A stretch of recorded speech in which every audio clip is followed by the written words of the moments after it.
Em meio à alta das tensões comerciais com o Brasil, diplomatas dos Estados Unidos reafirmam interesse em firmar parcerias estratégicas com projetos brasileiros de terras raras, minerais críticos para eletrônicos, energias renováveis e aplicações militares. O Brasil já responde afirmando: sua soberania será respeitada. Os Estados Unidos não encontrarão uma negociação fácil no momento. O presidente Luiz Inácio Lula da Silva disse simplesmente que aqui ninguém mete a mão. Acompanhe a seguir. O Brasil está no radar dos Estados Unidos por um motivo estratégico: minerais críticos. O encarregado de negócios da Embaixada Americana em Brasília, Gabriel Escobar, demonstrou interesse nas riquezas do subsolo brasileiro, em especial lítio, nióbio e terras raras, que são essenciais para a tecnologia, energia limpa, defesa. Para entender o que está por trás desse movimento americano, no quadro CNN Terra, conversamos com o professor Pedro Cortes, analista de clima e meio ambiente da CNN Brasil. Professor, boa noite. Coincidência ou não, na segunda-feira falamos sobre mineração. E agora, explícito aqui, esse interesse americano nos nossos minerais raros e estratégicos. Pergunto se, de alguma forma, esses minerais poderiam estar numa mesa de negociação com os americanos quando a gente está discutindo agora essas sobretarifas de 50%. Boa noite mais uma vez. Boa noite, Márcio. Boa noite a todos. O vice-presidente Geraldo Alckmin já sinalizou essa possibilidade, inclusive mostrando que pode ser que seja aplicado um tratamento tarifário diferenciado para esses minerais, no sentido de beneficiar a entrada de empresas americanas que queiram explorar esses bens aqui. Por que esses minerais eles são importantes? Nós temos uma arte que mostra, né, uma série deles aqui, as aplicações. Então, eu vou começar com o nióbio, que é aplicado em ligas metálicas e está presente em Minas e Goiás, grafite natural, energia nuclear, metalurgia, lubrificantes, também em Minas e Bahia, terras raras, aplicadas em ímãs, turbinas eólicas, dispositivos eletrônicos, Minas, Goiás, Amazonas e Bahia, lítio, baterias em Minas, cobre para fiação e equipamentos eletrônicos no Pará e Goiás, níquel, baterias e ligas metálicas, Pará e Goiás, tântalo, componentes eletrônicos no Amazonas e Rondônia e urânio, energia nuclear e medicina, Bahia, Ceará e Minas Gerais. Ou seja, nós temos vários minerais que são utilizados em tecnologias emergentes ou tecnologias em franco desenvolvimento e que interessam os Estados Unidos porque muitos desses minerais eles são explorados já muito ativamente pela China. A China, por exemplo, em relação às terras raras, ela tem um domínio quase mundial desse segmento e isso preocupa muito os Estados Unidos por conta da questão tecnológica e por conta de questões geopolíticas. E, de alguma forma, a gente já explora esses minerais e qual é a importância da gente poder negociar isso com os Estados Unidos, colocar isso na mesa de negociação? Alguns desses a gente explora com maior intensidade do que outros, né? Nós não temos em todos eles uma exploração necessariamente ativa, mas nós temos esses recursos disponíveis. Agora, colocar isso na mesa de negociação é muito importante no sentido, para os Estados Unidos, no sentido de fazer uma contraposição àquilo que a China vem fazendo, né, de quase monopolizar, por exemplo, o setor de terras raras. Isso, inclusive, fez com que houvesse uma aproximação do governo americano, do governo da Ucrânia, exatamente porque a Ucrânia detém algumas reservas importantes desses minerais. Sim. Então, veja, a questão geopolítica, ela se fia não só a questões militares ou de posicionamento, né, militar, mas também acesso a esse tipo de recurso para fazer a contraposição ao que a China tem hoje, que é, em muitas áreas, um domínio muito grande da exploração desses minérios. Inclusive, para finalizar, a China chegou a proibir a exportação de terras raras para os Estados Unidos em função da estratégia deles para o desenvolvimento tecnológico. Esse é o professor Pedro Cortes, analista de clima e meio ambiente da CNN Brasil. Muito obrigado, professor. Boa noite. Boa noite. E o presidente Lula criticou o interesse dos Estados Unidos em minerais estratégicos do Brasil, como o lítio e o nióbio. Ele defendeu a soberania nacional sobre esses recursos e afirmou que aqui ninguém mete a mão. Mais detalhes sobre essa declaração com a repórter Fernanda Sete, direto da capital federal. Oi, Fê, que prazer falar contigo. Bom dia.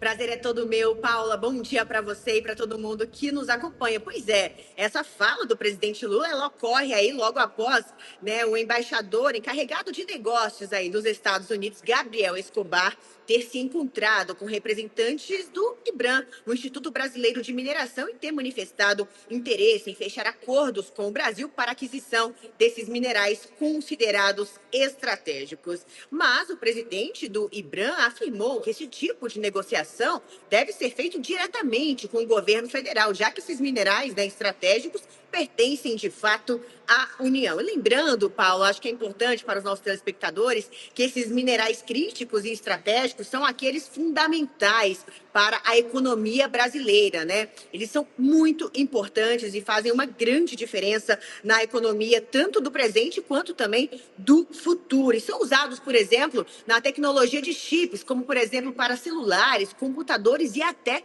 transição energética. Mas, até o momento, o governo americano não manifestou, né, não fez nenhum contato direto aqui com o governo federal, com o Palácio do Planalto. A informação chegou, de fato, por meio, né, do setor privado, mas essa ação, ela faz parte aí da política do presidente norte-americano, Donald Trump, né, que tem pressionado não só o Brasil, mas também outros países a fornecer esse tipo de minerais aos Estados Unidos. Lembrando também que o Brasil possui a segunda maior reserva de minerais considerados críticos, né, do mundo, ficando atrás apenas aí da China. E o Brasil, ele também possui diversas reservas, né, desses recursos aí considerados cruciais para o presente, como eu falei, também para o futuro da economia global. Só para a gente ter noção, Paula, entre esses minerais a gente pode citar, né, o níbio, o lítio, o grafite, o cobre, o cobalto, o urânio, e chamados assim de elementos de terra raras.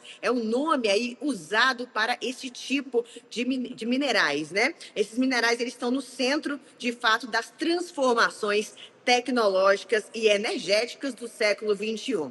Mas, até o momento, como eu falei, Donald Trump não teve esse contato direto, né, com o governo federal manifestando. Pelo contrário, está usando aí os seus representantes para conversar aí também com outros representantes, né, como aconteceu, representantes do IBRAM, do Instituto Brasileiro de Mineração, e ter manifestado interesse, e a gente já percebe, a gente já consegue analisar aí, pelo histórico de Donald Trump, que esse interesse, esses tipos de minerais não é só com o Brasil, mas em diversos países. Inclusive, essa fala do presidente Lula, né, manifestando aí, falando que esses minerais críticos, eles são de fato pertencentes ao Brasil. Nós separamos um trechinho da fala do presidente Lula, onde ele fala exatamente isso. Vamos conferir a fala dele.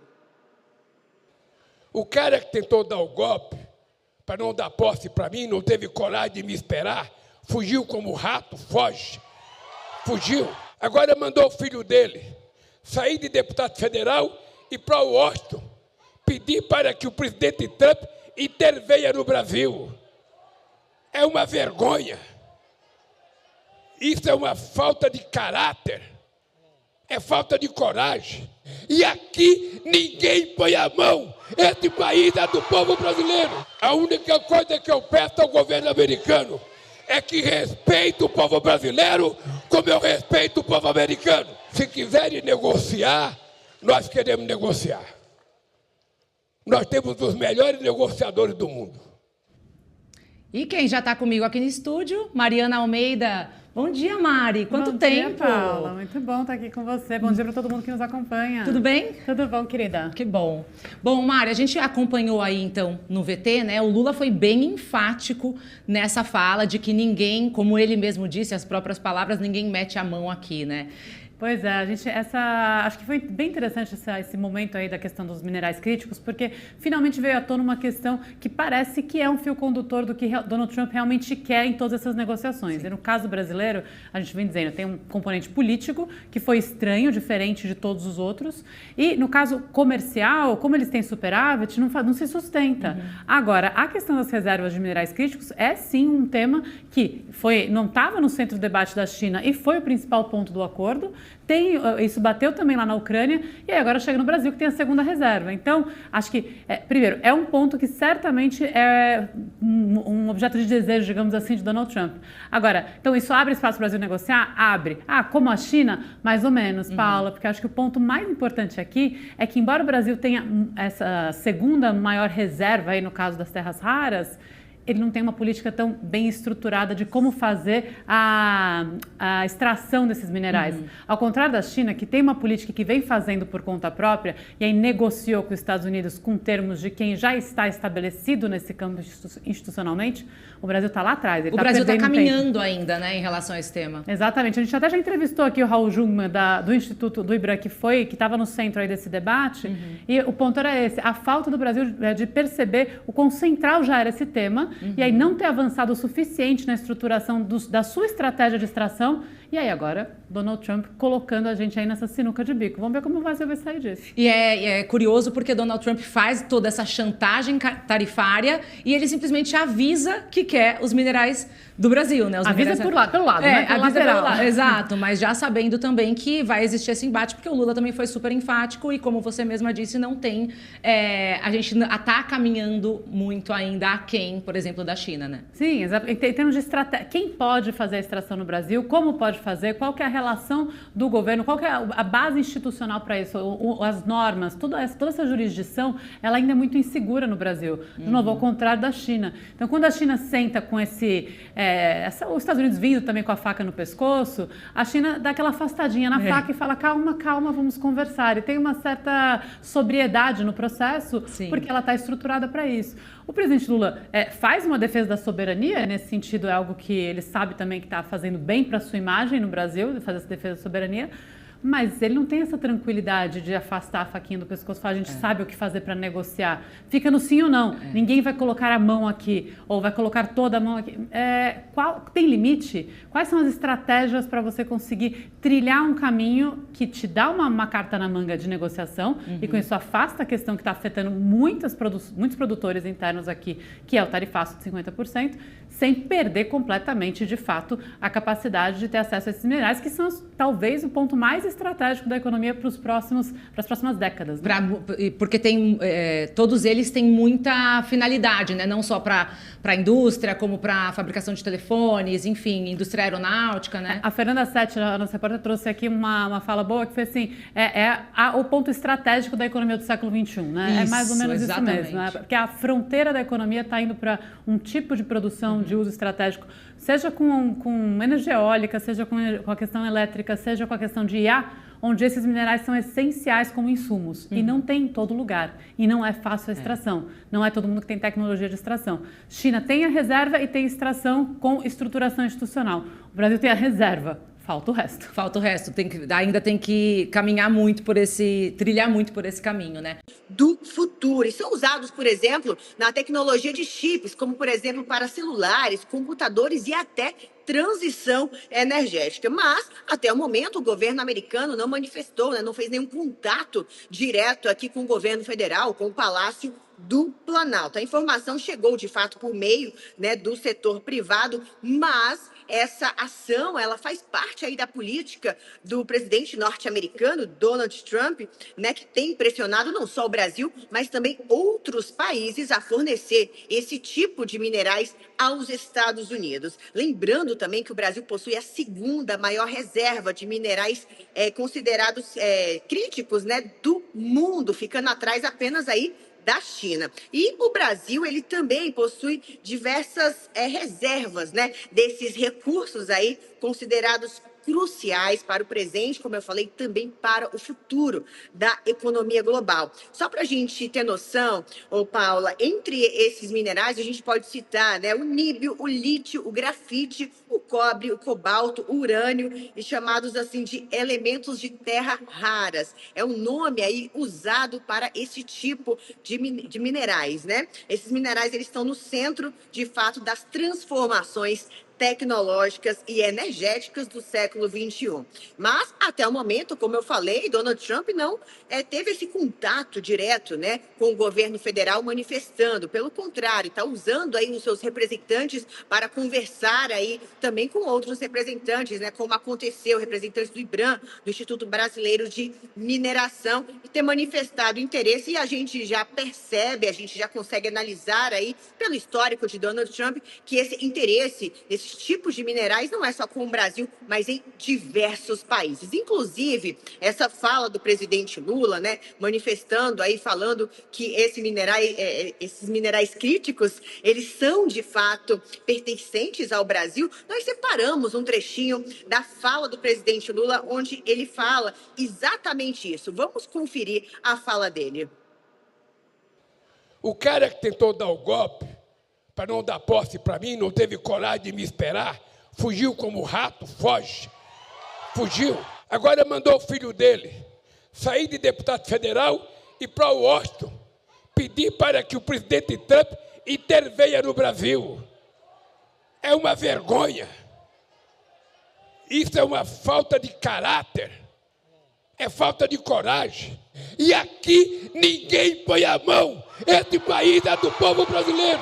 A única coisa que eu peço ao governo americano é que respeite o povo brasileiro como eu respeito o povo americano. Se quiserem negociar, nós queremos negociar. Nós temos os melhores negociadores do mundo. E quem já está comigo aqui no estúdio, Mariana Almeida. Bom dia, Mari. Quanto tempo? Bom dia, Paula. Muito bom estar aqui com você. Bom dia para todo mundo que nos acompanha. Tudo bem? Tudo bom, querida. Que bom. Bom, Mari, a gente acompanhou aí, então, no VT, né? O Lula foi bem enfático nessa fala de que ninguém, como ele mesmo disse, as próprias palavras, ninguém mete a mão aqui, né? Pois é, acho que foi bem interessante esse momento aí da questão dos minerais críticos, porque finalmente veio à tona uma questão que parece que é um fio condutor do que Donald Trump realmente quer em todas essas negociações. Sim. E no caso brasileiro, a gente vem dizendo, tem um componente político que foi estranho, diferente de todos os outros, e no caso comercial, como eles têm superávit, não se sustenta. Uhum. Agora, a questão das reservas de minerais críticos é sim um tema que não estava no centro do debate da China e foi o principal ponto do acordo. Isso bateu também lá na Ucrânia e aí agora chega no Brasil, que tem a segunda reserva. Então, acho que, primeiro, é um ponto que certamente é um objeto de desejo, digamos assim, de Donald Trump. Agora, então isso abre espaço para o Brasil negociar? Abre. Como a China? Mais ou menos, Paula, porque acho que o ponto mais importante aqui é que, embora o Brasil tenha essa segunda maior reserva, aí no caso das terras raras, ele não tem uma política tão bem estruturada de como fazer a extração desses minerais. Uhum. Ao contrário da China, que tem uma política que vem fazendo por conta própria e aí negociou com os Estados Unidos com termos de quem já está estabelecido nesse campo institucionalmente, o Brasil está lá atrás. O Brasil está caminhando ainda, né, em relação a esse tema. Exatamente. A gente até já entrevistou aqui o Raul Jungmann do Instituto do IBRAM, que estava no centro aí desse debate, e o ponto era esse, a falta do Brasil de perceber o quão central já era esse tema, e aí não ter avançado o suficiente na estruturação da sua estratégia de extração, e aí agora Donald Trump colocando a gente aí nessa sinuca de bico. Vamos ver como o Brasil vai sair disso. E é curioso porque Donald Trump faz toda essa chantagem tarifária e ele simplesmente avisa que quer os minerais do Brasil, né? Avisa pelo lado, né? Avisa pelo lado, exato, mas já sabendo também que vai existir esse embate, porque o Lula também foi super enfático e, como você mesma disse, não tem... a gente está caminhando muito ainda aquém, por exemplo, da China, né? Sim, exato. Em termos de estratégia, quem pode fazer a extração no Brasil, como pode fazer, qual que é a relação do governo, qual que é a base institucional para isso, as normas, toda essa jurisdição, ela ainda é muito insegura no Brasil. De novo, ao contrário da China. Então, quando a China senta com os Estados Unidos vindo também com a faca no pescoço, a China dá aquela afastadinha na faca e fala, calma, vamos conversar. E tem uma certa sobriedade no processo, sim, porque ela está estruturada para isso. O presidente Lula faz uma defesa da soberania, nesse sentido é algo que ele sabe também que está fazendo bem para a sua imagem no Brasil, fazer essa defesa da soberania, mas ele não tem essa tranquilidade de afastar a faquinha do pescoço e falar, a gente sabe o que fazer para negociar. Fica no sim ou não. Ninguém vai colocar a mão aqui, ou vai colocar toda a mão aqui. Tem limite? Quais são as estratégias para você conseguir trilhar um caminho que te dá uma carta na manga de negociação e com isso afasta a questão que está afetando muitos produtores internos aqui, que é o tarifaço de 50%, sem perder completamente, de fato, a capacidade de ter acesso a esses minerais, que são talvez o ponto mais estratégico da economia para as próximas décadas. Né? Porque todos eles têm muita finalidade, né? Não só para a indústria, como para a fabricação de telefones, enfim, indústria aeronáutica, né? A Fernanda Sete, a nossa repórter, trouxe aqui uma fala boa, que foi assim, o ponto estratégico da economia do século XXI, né? É mais ou menos exatamente. Isso mesmo, né? Porque a fronteira da economia está indo para um tipo de produção de uso estratégico, seja com energia eólica, seja com a questão elétrica, seja com a questão de IA, onde esses minerais são essenciais como insumos e não tem em todo lugar e não é fácil a extração. Não é todo mundo que tem tecnologia de extração. China tem a reserva e tem extração com estruturação institucional. O Brasil tem a reserva. Falta o resto. Falta o resto. Ainda tem que caminhar muito trilhar muito por esse caminho, né? Deixe seu like e siga nosso canal para receber mais vídeos.